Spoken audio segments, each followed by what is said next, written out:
Yo, what's up, guys? It's Nathan Robert here. And it's currently 12 a.m. at night. It's 12:30, and all I have on my mind is this stock that I just bought. And I want to share with you how impressive it is. But what's really bugging me is I bought this company today, and literally as soon as I bought it, the stock goes up 12%. Literally the same day. Look at this. The stock is up 12% today. We're up 11.23%. We literally just bought this company. So that's what's unfortunate, but I want to share with you all the impressive details about this company. You got to hear me out. Literally, out of the Magnificent Seven, five of those companies are customers of this stock right here. And they use their software and their service. And this stock is ticker symbol INOD. This is Innodata. And look at the market cap. They're still a very small company. Hear me out. There's still a lot of risk here. Do your own research. But look at this. They're a $1.3 billion company. Five out of the seven Magnificent Seven are actually customers of them. And well, actually, if you wanted to buy this company right now, like me, look at them over the past year. They're actually up 500% just in 1 year. But here's why I still even think there's more room for them to grow, because they're still only just over $1 billion company. They're still a small market cap. And if you're wondering why has the stock gone up 500% in such a short amount of time, literally 1 year, well, look at this company's growth rate. You know, growing fundamentals will grow the stock price. And look at the fundamentals on this one. Their main business, their digital data solutions, is up 180% year over year. Right after this, we'll go ahead and look at their investor presentation. But not only are their sales growth immaculate, their sales are up 170% year over year. They just made a bunch of EPS for the first time, so they just made a bunch of net income. They literally made $17 million just in the most recent quarter. I can't get over how insane this growth is. They also have no net debt. They have no net debt, so they have more cash than debt. And at this growth rate, who knows what it'll be next quarter? Will it be 50 million, 60 million? At this insane growth rate, I can't wait to see what it'll be next quarter. So right now, the valuation is high. Remember, they just went profitable, so they just made EPS for the first time. That's why it says their PE ratio is a 72. If we look at their sales right here in the most recent quarter, they did 50 million. That's 200 million a year of top line sales if you annualize the most recent quarter and assume a little bit of growth. But 200 million of sales a year, and the whole company is worth 1.3 billion. So even though the valuation's a little high right now, I still think that there could be room for them to grow as well. Not financial advice, do your own research. And so here's this company's most recent investor presentation. This is from November 2024. And if you're wondering what this company does, they have a subscription and they have a service, online services. And they help companies do generative AI. And here's what I was saying. Look at this. They have contracts with five of the Magnificent Seven, and contracts with three more big tech year to date in 2024. So they have a lot of great high quality customers. They're positioned as the picks and shovels beneficiary of AI in the generative AI race. And look at this 2024 year over year revenue growth guidance of 92% organic growth. What other company out there is growing 90% organically? I mean, you can pause and read what some of these slides are saying. We've evolved our expertise in expanding generative AI. You can kind of see all their partners and their competition here. But here's what's so great about this company. If we scroll down here and look a little bit more about their financials, look at this right here. First off, this incredible year-over-year organic revenue growth of 130%. New big tech customers, five of the Magnificent Seven were customers in 2023. And look at this right here. Adjusted gross margin is a 44%. That's adjusted as well, so that's great news. Their adjusted EBITDA margin is a 27%. They have $26 million of cash on hand, a net promoter score of 67, I guess. I guess that must be good. And then, we can kind of see the difference here. 89% of their business is their services, and then they have their software as a service for 11% of their business. And we can just see the immaculate growth here. Look at the most recent quarter. It just pops up like crazy. So that's what happened to their EBITDA. Look at their EBITDA, 13 million in the most recent quarter. Gross profit is up like crazy. And look at their sales right here. It's literally just in the most recent quarter, 52 million, which is, again, $200 million annualized. The market cap is 1.3 billion, and they're just now getting profitable. They have no net debt. And we can just see this amazing growth right here. This is so far year to date. Where's their guidance right here? So yeah, look at this. We increased our full year 2024 guidance to 92% growth due to strong business momentum. I think they might even beat the analyst expectations. 92%. It could be 100%. Who knows?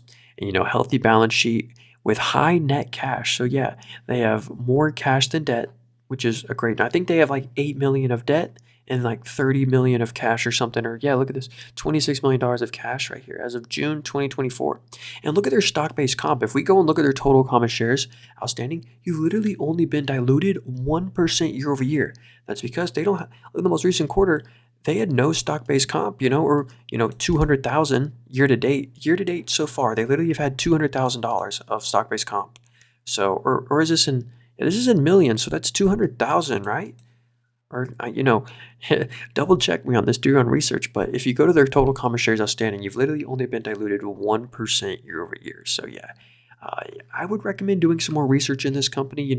I just know there's a huge trend going for generative AI, and this is the company that helps all these big tech stocks do it. Literally five of the Magnificent Seven are customers. So yeah, that was Innodata. You're probably like, dude, you literally have one share, and I get that, but I really plan to add more to this position, especially if it comes down. I don't actually mind buying it even 11% up right now, but I'm gonna wait a little bit longer to buy more shares. Now, I actually have one more stock for you that I think you might like, and it's one that a lot of people overlook. We've all probably heard of before, but I want to show you how impressive they actually are. This is Wingstop, ticker symbol Wing, and they've actually fallen the past couple months here. They could potentially be a good buy the dip opportunity, and here's why. Everything about this company looks amazing. They're perfectly diversified. Look at this. They have their royalty revenue from their franchisees. Look at this. It's at a new record. It's up 39% year over year, and this is all reoccurring fees. And now we can go to their advertising fees. Look at this. This revenue is up 42% year over year. That's incredible growth. 42% growth, and mainly here are the company-owned stores. The actual company-owned store revenues are up 31% year over year. So everything about this company is great. The only reason, if we look at their stock price right now, why has it fallen so much? I'm guessing it's because if we go over here and look at their EPS estimates, it looks like they slightly missed on their expectations. Looks like analysts were wanting 85 cents. They slightly beat on their top line revenue though, but look at this company's FCF, the free cash flow. The free cash flow is amazing. It was, 54 million in the most recent quarter. And look at their net income right here. Their net income was $25 million in the most recent quarter, but the growth there is the best part. It's up 31% year over year. And now if we look at their balance sheet right here, you might be like, all right, this is a weird looking balance sheet. Why do they have more liabilities than assets? It's actually completely normal for restaurants because of the operating metrics. It's not included in the assets. So if you go to Starbucks, for example, we saw that Wingstop has way more liabilities than assets. Well, it's actually normal. Look at Starbucks, for example. They also have way more liabilities than assets. I've looked into this for restaurants. Apparently, it's normal. And also, Wingstop pays a dividend as well. So look at their net income right here. They made $25 million in the most recent quarter. Remember that number. The company made $25 million. And look at their dividend right here. It only cost $7.9 million. Why did it go up in the most recent quarter from 6.5 to 7.9? Because they actually just rose their dividend. They're raising their dividend. And on top of that, this company is also doing share buybacks. They're literally spending way more money on share buybacks than they are on their dividends. So if they can afford, let's just call it 100 million of buybacks a year, look at their total long-term debt. They only have $700 million of total long-term debt. So they could pay all this off if they wanted to. They just choose not to. That's why also this company isn't diluting you. Like I said, we just saw the buybacks. Look at that. You actually own more of the company than you did 1 year ago. So that's what I like about Wingstop. Maybe you could do your own research on this one. Look at their diluted normalized DPS. In the most recent quarter, it's up 30% year over year to 89 cents. And yeah, their dividend's only 27 cents a quarter. Yeah, they just rose their dividend. And also, they have a history of doing special dividends. I don't know if you can see right there. They did a $4 special dividend. They did a $5 special dividend this year, a $3 special dividend. So Wingstop's a really cool one. But anyway, those were really the stocks I wanted to share with you. Let me know in the comments what you think about Innodata. I still can't believe the actual growth there. They're a growing company, no net debt, and 5 out of the Magnificent 7 are customers. And the market cap's only 1.3 billion. I think there's still room to grow. And probably a lot of investors are scared to buy this one because it's up 400% and the PE ratio is a 79. But remember, they just made EPS for the first time. So the forward PE ratio is what you really want to look at here. When you do a forward PE ratio, it's more like a 30. It's way cheaper. But anyway, let me know your thoughts on any of these stocks. Let me know in the comments. It's 1 a.m. at this point. It's now 1 a.m. at night. So appreciate y'all being here. Hope you have a fantastic rest of your day.